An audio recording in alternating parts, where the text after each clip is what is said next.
No news only views.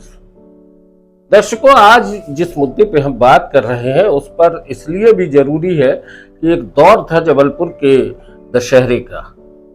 आज से लगभग 45 साल पहले की बात है। तब उस समय रील और ये इस तरीके के इंस्टाग्राम और ये सब इतना सब कुछ नहीं था, सिर्फ एक स्टिल फोटोग्राफी होती थी।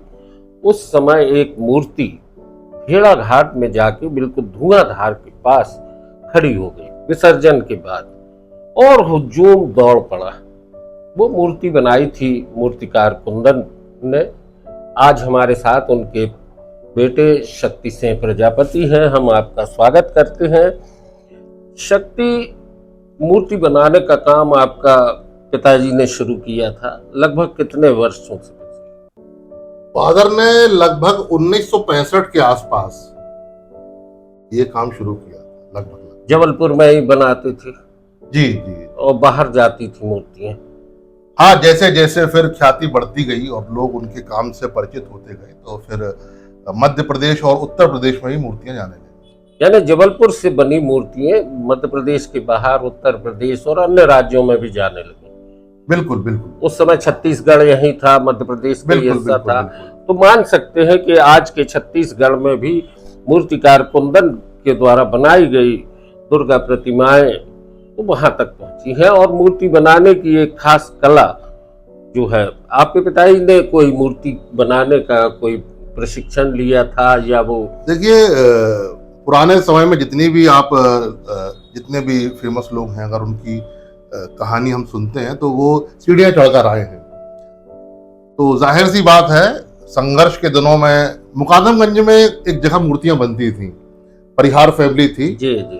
तो पर्टिकुलरली किसी एक का नाम मैं ठीक से भी ध्यान नहीं आ रहा है मुझे, शायद बाबूलाल परिहार हुआ करते थे, और उनकी परिहार फैमिली अभी भी है, बस वहां पर नहीं है क्योंकि वो पुराने दिनों का जबलपुर था। अब तो वहां मूर्तियां नहीं बनती हैं।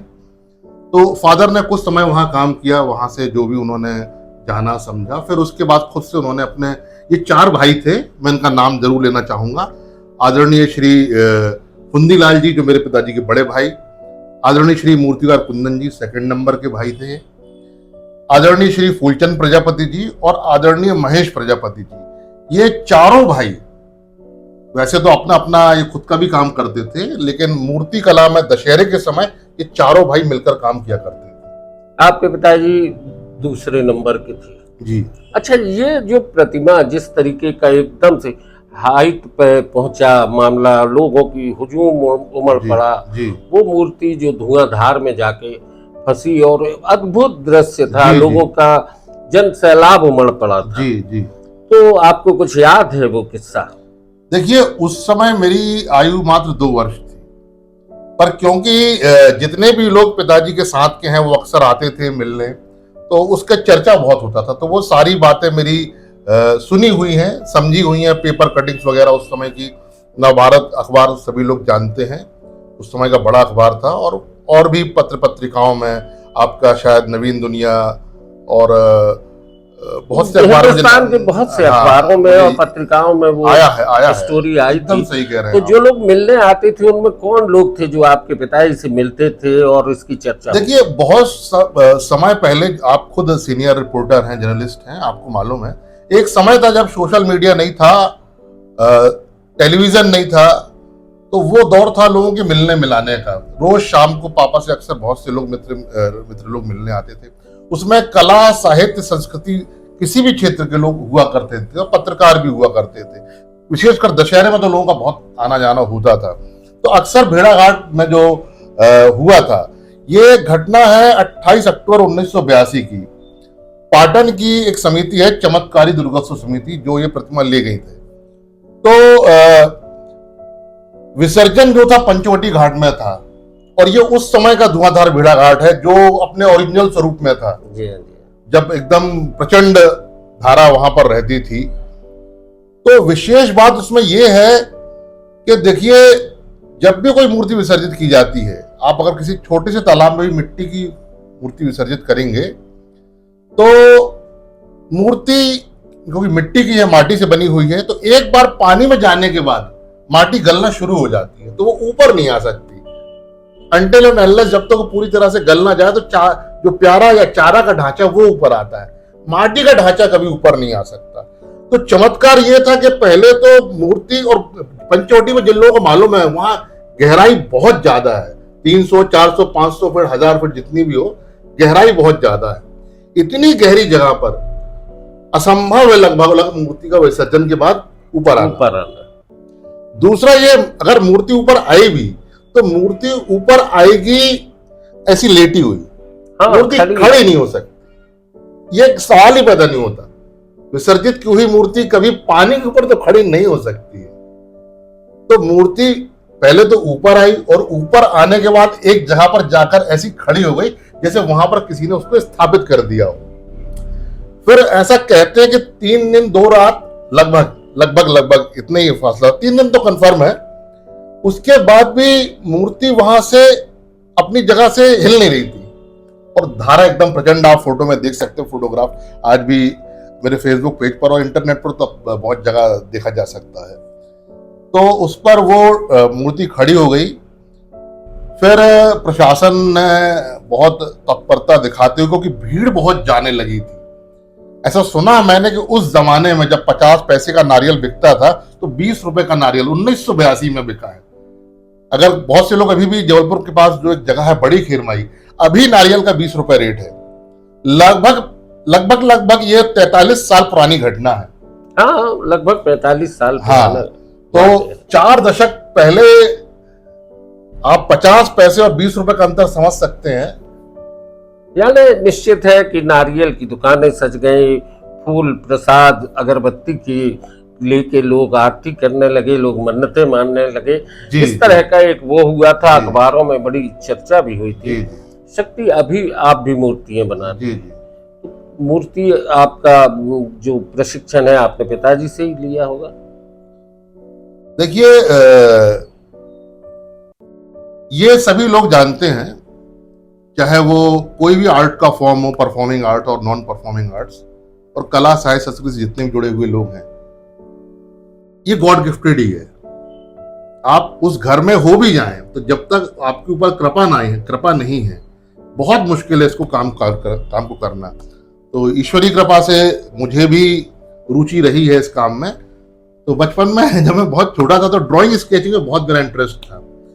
फिर वो इंटरेस्ट धीरे धीरे मूर्ति कला की ओर मुड़ गया। तो बचपन से ही फादर को मैंने मूर्ति बनाते हुए देखा है, मेरे यहाँ काम होता था, तो जाहिर सी बात है उस तरफ फिर इंटरेस्ट मेरा बहुत ज्यादा आना शुरू हो गया। अभी आप मूर्तियां बनाते हैं? देखिए, काफी समय तक फादर के जाने के बाद हमारी माता जी आदरणीय श्रीमती पार्वती प्रजापति जी और मेरे छोटे 3 भाई, सबसे बड़ा मैं ही हूं भाइयों में, तो मेरे मुझसे छोटा नंद किशोर प्रजापति, शिव प्रजापति, आशीष प्रजापति, हम लोगों ने लगभग 25 वर्षों से साथ मिलकर मूर्ति कला के कार्य में जितना कर सकते थे कोशिश की है उसको करने। अभी भी बाहर जाती हैं आपकी बनाई? हाँ, अभी भी जाती हैं। अच्छा, मूर्ति का जब आप निर्माण करती है, मिट्टी का बनाना शुरू होता है, जी, तो फिर ये जहन में कैसे आता है आपके कि इसका क्या स्वरूप होना है, उसकी कल्पना कैसे करते हैं? देखिए, मैं वैसे लेखक तो नहीं हूं, साहित्यकार नहीं हूं, पर थोड़ा बहुत जो मुझे पता है कि अगर आप कोई रचना लिखते हैं तो आप ये कहेंगे कि आज एक गजल हुई, आप ये नहीं कह सकते मैंने गजल लिखी, क्योंकि ख्याल लाया नहीं जाता, ख्याल आता है। इसी प्रकार आर्ट लाइन में जो इमेजिनेशन पावर है वो आता है अपने आप, वो कोई ला नहीं सकता अपने अंदर। फिर इमेजिनेशन पावर से आपके अंदर धीरे धीरे विजन डेवलप होता है, जिसको हम दृष्टिकोण कहते हैं, दृष्टि कहते हैं। तो वो एक गॉड गिफ्टेड प्रोसेस है, वो कोई कर नहीं सकता। हाँ, ये जरूर हो सकता है कि आप गुरुजनों और गुणीजनों के बीच में रहकर पॉलिश हो जाते हैं उसमें, और अपने आप को गुड बेटर बेस्ट की प्रोसेस में आप लग जाते हैं कि गुड से बेटर और बेटर से और बेस्ट कैसे हो सकता है। अच्छा, मूर्ति कला में भी अब बहुत कुछ चेंजेस आ रहे हैं, जी, परिवर्तन आए हैं, कलर भी अलग अलग तरह से। पहले तो एक जो परंपरागत मूर्तियां थी वो ही कुछ रंग थे, आज बहुत से कलर हैं। जी जी बहुत सारी चीजें ऐसी उपलब्ध हो गई हैं जी। कि जो मूर्ति आप तैयार करते हैं उसमें एक ऐसा बिल्कुल क्या बोले, हम उसका शब्द नहीं है कि उसके रंग जो है वो अब अपने तरह से आ जाते हैं। हम्म। कुछ कुछ ऐसा लगता है जैसे हू बहू जी माँ आपके सामने खड़ी।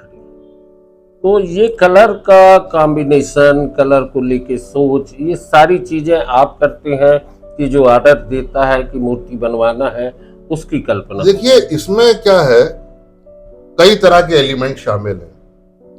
पहला तो ये है कि एक जो पारंपरिक शैली है नगर के मूर्तिकारों की, जो उन्होंने अपने अपने गुरुजनों से सीखी है, तो एक तो वो शैली है कि उसको करते चले आ रहे हैं। फिर क्या है, जब से इंटरनेट आया, सोशल मीडिया आया, तो कलाकारों को भी अंतरराष्ट्रीय स्तर पर जो वैश्विक शैली है आर्ट की, उसको जानने समझने का मौका मिला। अब जो मैं ये वर्ड यूज कर रहा हूं, वैश्विक शैली, ये क्या है, जनरली अभी तक जो एकेडमिक आर्टिस्ट हुआ करते थे, जो क्वालिफाइड आर्टिस्ट हुआ करते थे, जो किसी कला निकेतन से सीख कर निकलते थे, उन्हीं को पता था।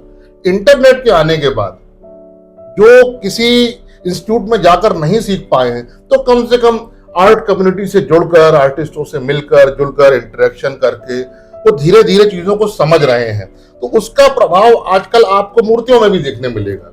जैसे आपको मैं बता दूं, अभी आपने देखा होगा कि बहुत सी जो एग्जीबिशंस होती हैं उसमें पेंटिंग और स्कल्पचर की, तो आपको बहुत तरह का काम देखने मिलता है। अभी एक नई चीज आई, क्योंकि आर्ट लाइन में बेस्ट के बाद अगर कुछ बचता है तो वो इम्प्रोवाइजेशन, कि हाँ। आप उससे और कितना बेहतर और ऊपर जा सकते हैं, तो वो तो बहुत रेयर ऑफ द रेयरेस्ट है। तो अभी क्या है, हाइपर रियलिस्टिक वर्क बहुत देखने मिल रहा है। हाइपर रियलिस्टिक वर्क मतलब जिसको हम कहते हैं कि एकदम लगता है कि यार ये जीवंत है एकदम, वही चाहे वो स्कल्पचर हो चाहे वो पेंटिंग हो। तो उससे कहीं ना कहीं जो हमारे मूर्तिकार हैं वो भी प्रभावित भी हो रहे हैं और प्रेरित भी हो रहे हैं। दोनों चीजें हैं, प्रभावित भी हैं और उससे प्रेरित भी होकर, प्रेरणा लेकर। फिर क्या रहता है, हर आर्टिस्ट का अपना एक कोई खास प्रकार का आइडल पर्सन होता है कि वो उस मूर्तिकार से प्रभावित है या किसी खास शैली से प्रभावित है। फिर एक चीज और होती है इसमें, क्या है, माइंड एंड हैंड कोऑर्डिनेशन। आप जो यहां सोचते हैं उसको यहां तक लाने में बहुत टाइम लगता है, ये मीलों का सफर है। हाँ, यहां से सोचना यहां तक आना, क्योंकि थॉट प्रोसेस हर व्यक्ति में है, चाहे वो आर्टिस्ट है और चाहे वो आर्टिस्ट नहीं है, मगर जो करके दिखा दे वो ज्यादा बड़ी बात है। तो थॉट प्रोसेस तो सभी के अंदर है। तो वो जो अभी आपने बोला कि कौन बताता है, अगर कोई बता भी दे तो भी करना मुश्किल है। आप बता तो सकते हैं और उसको वहां तक पहुंचाना, आज तक दुनिया में कोई भी मास्टरपीस आर्ट का किसी आर्टिस्ट ने बोलकर क्रिएट नहीं किया कि मैं मास्टरपीस बनाने वाला हूं। शक्ति, आप केवल धार्मिक मूर्तियां बनाते हैं कि बाकी काम भी करते हैं? देखिए, क्योंकि परिवार की आजीविका का एक बहुत बड़ा साधन जो था हमारे यहाँ, जो दुर्गा प्रतिमाओं का निर्माण था वो रहा है। कुछ हद तक गणेश प्रतिमा भी बनती थी, और बहुत पहले जब मतलब काफी पहले, अब तो उतना नहीं रह गया है, होलिका उत्सव एक समय शहर में बहुत अच्छे स्तर पर मनाया, तो फादर के समय की बात है। तो समय के साथ मैंने बहुत कोशिश की चीजों को अलग ढंग से एक्सप्लोर करने की, वो यात्रा अभी भी जारी है। कोशिश करता हूं आज के समय में क्या हो सकता है, क्योंकि देखिए क्या है कि जो महानगरीय जीवन शैली है वो अब हमारे जबलपुर शहर में भी आ गई है, मध्य प्रदेश के सभी शहरों में आ गई है। तो जो दशहरा पर्व है उसके मनाने में भी उस पर बहुत असर पड़ा है। जैसे पहले क्या था कि सिर्फ दशहरे में लोग दुर्गा प्रतिमाएं ही देखने निकलते थे, तो अब जब से गुजरात से निकलकर गरबा छोटे छोटे शहरों में आ गया, तो जो युवा पीढ़ी है उसका बहुत हद तक ध्यान गरबे की ओर दशहरे में ज्यादा गया है। तो अब इसमें मूर्तिकार तो बहुत कोशिश कर रहे हैं कि हम बहुत अच्छी प्रतिमाएं बनाएं और दर्शक देखने आए, पर इसमें आपके माध्यम से मैं कहना चाहूंगा, क्योंकि अगर जनता की आवाज कोई पहुंचा सकता है तो वो समाचार पत्र हैं और न्यूज चैनल हैं। अभी इस बात की बहुत आवश्यकता है कि पुनः वो पुराना समय लौट कर आए जो गोल्डन टाइम हुआ करता था कभी संस्कार धानी के दशहरा पर्व का, कि जो दुर्गा प्रतिमाएं हैं वहां लोगों की भीड़ वैसी ही आनी चाहिए। ऐसा सुना है मैंने, एक जमाना था, थोड़ा बहुत मैंने उसको जिया भी है, कि कदम रखने के लिए जगह नहीं होती थी, बैरिकेड्स लगाना पड़ते थे। दोस्तों ये बड़ी चीज है, एक मूर्तिकार अपनी बात कह रहा है कि लोग मूर्ति में, जो मूर्तिकार अपनी मेहनत करता है, जो अपनी पूरी कल्पना शक्ति के साथ किसी मूर्ति का निर्माण करता है, अगर दर्शक उस मूर्ति को देख के प्रभावित होते हैं या उसको सराहते हैं तो मूर्तिकार का इससे बड़ा सम्मान और कुछ नहीं होता। और अभी जिस तरीके से हमारे शहर में, इसी जबलपुर शहर की बात है, अगर मैं सन 82 की घटना आपको बता रहा हूँ तो आज 2025 है, जगह जगह गरबा हो रहा है, जगह जगह अलग अलग तरह के आयोजन हो रहे हैं। लेकिन आपसे अपेक्षा यही है कि आप जहाँ भी जाएं मूर्ति का करीब से अध्ययन भी करें, मूर्ति को देखें और एक मूर्तिकार की उस कला को भी सम्मान दें। शक्ति भाई, आखिरी बात एक और कहना चाहेंगे। जी, आजकल हर जगह देखना जाता है कि 3D इफेक्ट, जी जी जी, तो क्या मूर्तियों में ये 3D इफेक्ट भी आता है? नहीं, 3D इफेक्ट जो है एक्चुअल में ये वर्ड नया है। 3D काम तो हमारे यहाँ हजारों वर्षों से हो रहा है। देखिए, 3D का मतलब होता है त्रियामी, 3 डायमेंशनल, जिसको आप पहला डायमेंशन होता है फ्रंट, फिर लेफ्ट और फिर राइट। स्कल्पचर तो 4 डायमेंशनल भी होते हैं क्योंकि पीछे भी उसके काम होता है। तो हमारे यहाँ मंदिरों में अगर आपने देखा, जो मंदिरों में जो काम होता है वो 3D वर्क ही है। 3D का मतलब होता है थोड़ी सा उभरा हुआ, त्रियामी, 3 तरफ से आप देखें तो अच्छा लगे। एक्चुअली ये एनिमेशन से आया है ये वर्ड। तो हाँ, आपने अगर ध्यान हो, आपको एक बहुत पहले एक बच्चों का बहुत फेमस सीरियल था, मैं उसका नाम इसलिए ले रहा हूँ क्योंकि एनिमेशन तो बहुत आया मगर वो हमारे यहाँ बहुत चला, मोगली, आपको याद होगा मोगली। तो मोगली 2D एनिमेशन था, मोगली 3D एनिमेशन नहीं था। तो 2D से 3D आया है, पहले 2D एनिमेशन होता था, फिर 3D एनिमेशन हुआ। आप अगर आपने देखा होगा, दीवारों पर उभरी हुई आकृतियां देखी होंगी आपने, मूर्तिकला की बात कर रहा हूँ, पेंटिंग की बात नहीं कर रहा हूँ। तो जो भी उभरी हुई आकृतियां आपको देखने मिलती हैं, इवन दर्शकों में आपको बताना चाहूंगा, सिक्के पर जो आप काम देख रहे हैं बरसों से, वो 3D वर्क ही है। तो दोस्तों बहुत कुछ है कला के क्षेत्र में और आपको समझने की जरूरत है। और निस्संदेह हमारा शहर, मैं बीच में टोकते एक बात और बताना चाहूंगा आपको जी। दशहरा का नाम जब भी लिया जाता है तो कोलकाता का जिक्र जरूर होता है। और कोलकाता में अभी आपने सुना होगा लगभग 1 करोड़ से लेकर 10 करोड़ तक के पंडाल बने हैं। इतने बड़े पंडाल बनते हैं कि वहां देश विदेश से लोग दशहरा देखने आते हैं। हमारे यहाँ का दशहरा पर्व प्रशासन के लिए भी और एमपी टूरिज्म के लिए भी एक बहुत बड़ा अवसर है। यह बड़े दुख की बात है कि प्रशासन की ओर से ना तो दुर्गा पंडालों को कोई सहायता मिलती है और ना ही प्रतिमाओं के निर्माणकर्ताओं को। एक तरफ प्रशासन बड़े बड़े होर्डिंग और बैनर लगाकर भाई बताता है कि भाई ये पर्व हो रहा है, मगर उसमें प्रशासन की सक्रिय भूमिका कहाँ है? शक्ति, बहुत अच्छी बात कही है। दोस्तों आपसे भी मैं ये गुजारिश करूंगा कि हम अपने शहर के दशहरा महोत्सव, विजयादशमी पर्व को एक टूरिज्म के नजरिए से भी अगर देखें और सरकार अगर इस तरफ ध्यान दे तो एक बड़ा काम न सिर्फ जबलपुर के लिए होगा बल्कि मध्य प्रदेश के लिए भी, क्योंकि हमारा जो विजयादशमी पर्व है, दशहरा उत्सव है, ये देश के कलकत्ता के बाद दूसरे नंबर पर है। और इसके पीछे का रीजन ये है कि जबलपुर में एक छोटा भारत बसता है। यहाँ बिहार भी है, यहाँ गुजरात भी है, यहाँ पंजाब भी है और यहाँ बुंदेलखंड का भी एक अपना अलग तरह का प्रभाव है। माँ नर्मदा की कृपा है। दोस्तों आज की चर्चा यहीं तक। शक्ति भाई बहुत बहुत धन्यवाद। बहुत बहुत धन्यवाद।